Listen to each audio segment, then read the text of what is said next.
Earlier this week, the Trump administration announced new sanctions against Iran in the wake of that country shooting down an American drone. The sanctions come as the U.S. called off an initial planned military strike as retaliation for the downed drone.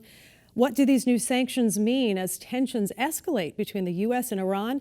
I spoke to Gary Lefort, retired lieutenant colonel in the Army and professor emeritus at American International College, for his perspective. Last year in May 2018, Trump pulled out of the nuclear deal. And when he did that, he started to impose economic sanctions. Economic sanctions initially went into effect in the November 18 timeframe as far as sanctions go. But he also at that time gave some relief as far as economic sanctions, as far as oil exports to 8 countries. That was for roughly a 6-month period to give those countries a chance to find new sources. And so in April of this year, that 180 days ran out. The Trump administration decided not to renew the waivers. And so yet another sanction, a significant sanction, was put on Iraq. And that's kind of what triggered the May 8th talk by President Rouhani, indicating that Iran was prepared to walk away from the joint comprehensive plan of action. And that triggered yet another round of sanctions from Trump. Okay, and so the latest round of sanctions, or the sanctions from just a few weeks ago, the result of that was attacks on oil tankers and also the downing of a U.S. Navy drone in addition. That's right. Okay. That's right. So the most recent attack, the most recent sanctions after the Rouhani talk was because of the oil tankers that were sabotaged, and also the American drone that was attacked on June 20th. Right. And that's the most recent economic sanctions. He changed course on that, on the response to that, and called off a strike and has spoken about that since then.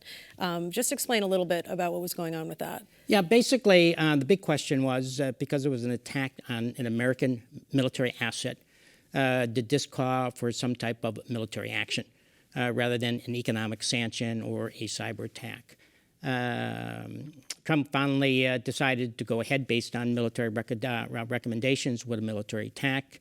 But at the last minute, when the operation was unfolding, decided to back away from it because he felt that the attack would be not proportionate to the attack on the military aircraft, which was unmanned, unarmed. The U.S. attack on military installations in Iran would in fact result in possibly 150 military civilians being killed. And so he decided not to do that, but instead to go to economic sanctions and also cyber attacks.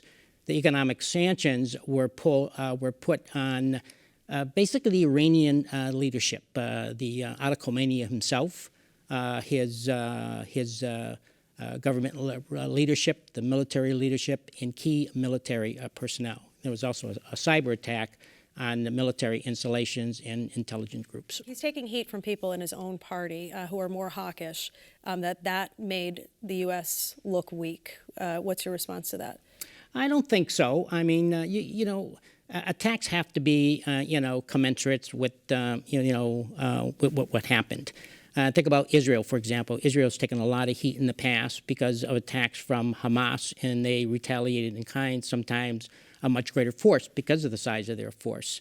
I think President Trump recognized the fact that more would be gained in the case of good faith towards Iran in trying to get across it. No, the United States doesn't want to go with the country, go to war with the country that is really trying to look for a peaceful way, to negotiate a nuclear weapons deal. Okay, so I think it was appropriate, and that's what a good commander does. You lay out the plan at the last minute. You don't think that it's going to produce the results that you want, then you back away from it. And you go to some other alternative. That 2015 deal, though, that he backed out of, explain the reasoning why he thought it was not a good deal for the U.S. Okay, Trump has a number of reasons. One, he thought that we'll call it the nuclear deal for the sake of not using too many words.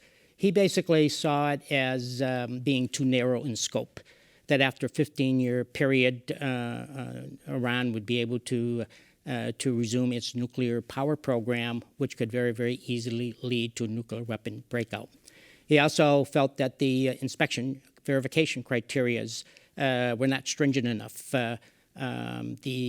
Iran was to be given up to 24 days before they would decide where the inspections would take place. That gives a lot of time to be able to move, nuclear assets around. Military installations were off limits. It also didn't include things like ballistic missile testing, even for conventional purposes. It also didn't address the fact that Iran is a known country that sponsored terrorism, like Hamas and Hezbollah, and also the plan didn't address the fact that Iran was basically a destabilizing force in the region, creating a lot of instability in countries like Syria, Yemen, and Iraq, for example. So there was a whole host of reasons of why he thought the deal that was negotiated was just too narrow in scope. Okay, John Bolton said that the U.S. is still willing to talk to Iran. Iran has now responded saying, there's no chance of diplomacy here. What's the next step as far as that would go? And what do you talk about? I mean, how do you trust their intentions? I think if you look at what Iran has done, they have really changed their strategy. I would say from the 2015 to the 2018 timeframe, it was less confrontational, less aggressive, more exercising patience, hoping that the European countries could bring Trump back to the table. Since that hasn't happened, it's kind of shifted its attention in the 2019 timeframe to using more confrontational, situations, the threat of war with the United States. And I think Iran is trying to jockey the upcoming summit meeting, July 20th, June 28th and 29th at the end of this month in Japan, as the vehicle to approach Trump to see if they can get him to reconsider his position, not only on the economic sanctions, but also rejoining the nuclear deal. As far as Israel goes, obviously Israel is concerned about what Iran is doing. And tell us a little bit about, the European countries as well, and really what this all means for that entire region. Right. As far as Israel goes, I think Israel will wait as long as it possibly can as far as any military action in Iran. If you recall, I think it was in the 1980s when Iraq was developing its nuclear weapons capability, Israel went in and took them out.